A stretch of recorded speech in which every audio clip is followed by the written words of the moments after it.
2023, l'année à très haut risque d'Emmanuel Macron.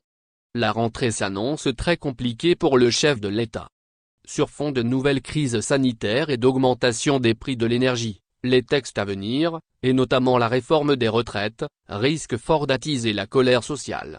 Le président joue très gros en ce début d'année.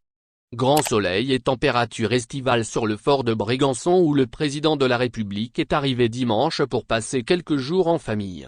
De quoi faire le plein de vitamine D afin d'aborder une rentrée qui s'avère d'ores et déjà compliquée.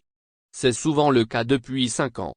Le mois de janvier 2019 a été rythmé par les manifestations des Gilets jaunes, celui de 2020 marqué par la progression des cas de Covid.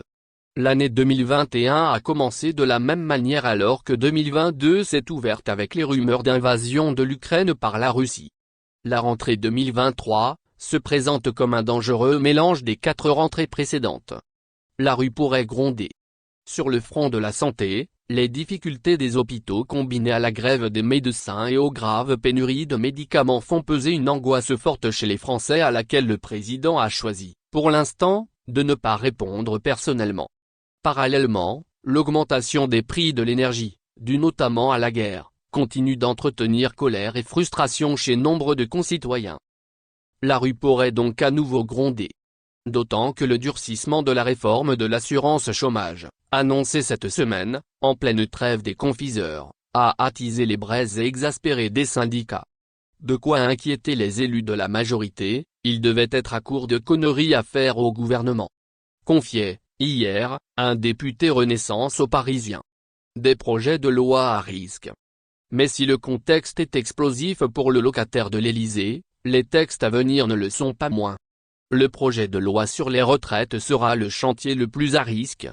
Son annonce, le 10 janvier, s'entrechoque avec le vote du projet de loi sur les énergies renouvelables, autre passage dangereux pour la majorité. On l'a délai avec la gauche. Or si on les énerve trop avec la réforme des retraites, ils pourraient être tentés de nous mettre en difficulté en ne votant pas les ENR, estimait, avant Noël, l'une des députées très investies sur le sujet. Ce qui en ferait le premier texte repoussé du second quinquennat. La loi sur l'immigration va aussi avoir du mal à trouver une majorité même si Gérald Darmanin a tenté de convaincre les députés 1 à 1. Des oppositions déjà en campagne. Chaque parti veut, en effet, marquer sa différence vis-à-vis de la majorité. Un désir qui va aller en grandissant plus va se rapprocher 2027.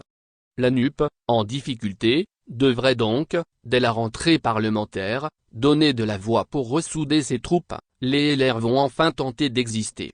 Quant au Rassemblement national, sa niche parlementaire du 12 janvier sera l'occasion de mettre en difficulté le gouvernement sur des thèmes comme les violences conjugales ou le port de l'uniforme à l'école.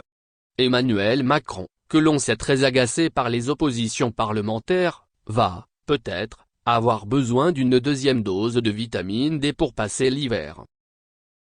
Merci de bien vouloir activer la cloche et de cliquer sur j'aime.